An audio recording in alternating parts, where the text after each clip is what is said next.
पत्र्यावर pipeline चुली झाडं मोठे घेतले साहेबांनी. हा अहो कालच गोरगरीब लोकांना पैसे वाटप केले आम्ही पण. कुठं गेलते इकडे खाली? इकडे गेलतो गावामध्ये आता. हा अहो सगळे आरोपी पकडले, पेनारे सोडून दिले ना, पेनारे अटक केली मी आता. हा साहेब पण काय ना, जिल्ह्यात चालू कोणाला भेटना बायको शिव एकच बायको घ्यावं लागतं. मी लग्न काढले काल सासऱ्याचं, खायला लय भारी केले काल. असं आहे डोकं लावून चपात्या, शांबडाचे कडे, चिलट्याचा भात आहे, गोचडीची आमटी आहे, तोंड बाजून खावा म्हणले, हात बाजून जेवा. आणि पंचगुरु साहेब पत्र्यावर माझ्या पाईपलाईन चुली झाड मोठे साहेब. का लय करोडपती तुम्ही. मग काय बिन पगारी फुल अधिकारी साहेब दंगल पेटले का घरी निघाली घरी.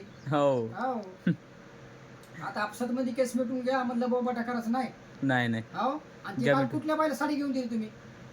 कोणत्या? हा मला फोन आलता बाईचं, त्या नाही हो चांगली घेऊन द्या म्हणजे तुम्ही फाटलीच घेऊन द्यायला लागली म्हणजे. हा हा कसं करायचं ते केस वाढवायचे का मिटवायचे झाली सांगा बरं. घ्या घ्या मिटून घ्या मिटून. पुढे फाईल लिहितले नाही नाही मिटून घ्या. जाऊ द्या, आपली माणसं गरीब झाली म्हणलं एवढ्या बार तुम्ही हो मिटून टाकू आता. इथले त्याला खुश करायचा मस्त बांधकाम बी खाणून घेतलं तुम्ही. हो वरून घ्या म्हणलं, जिमनीला भोका पाडा लागले देश छोट्या बैचाला. जरा पुढे सरकून घ्यायचं दुकान जरा. बर बर तुम्ही मागे घेतलं जरा, आतिकर मध्ये यायला लागले. पुढच्या वेळेस पुढे मग चालू काय, दिसलं पाहिजे तुम्हाला. माझी काल मीटिंग होती उसामध्ये, हा तुम्हीच गैरहजर राहिली साहेब. हा? Incoming voice call from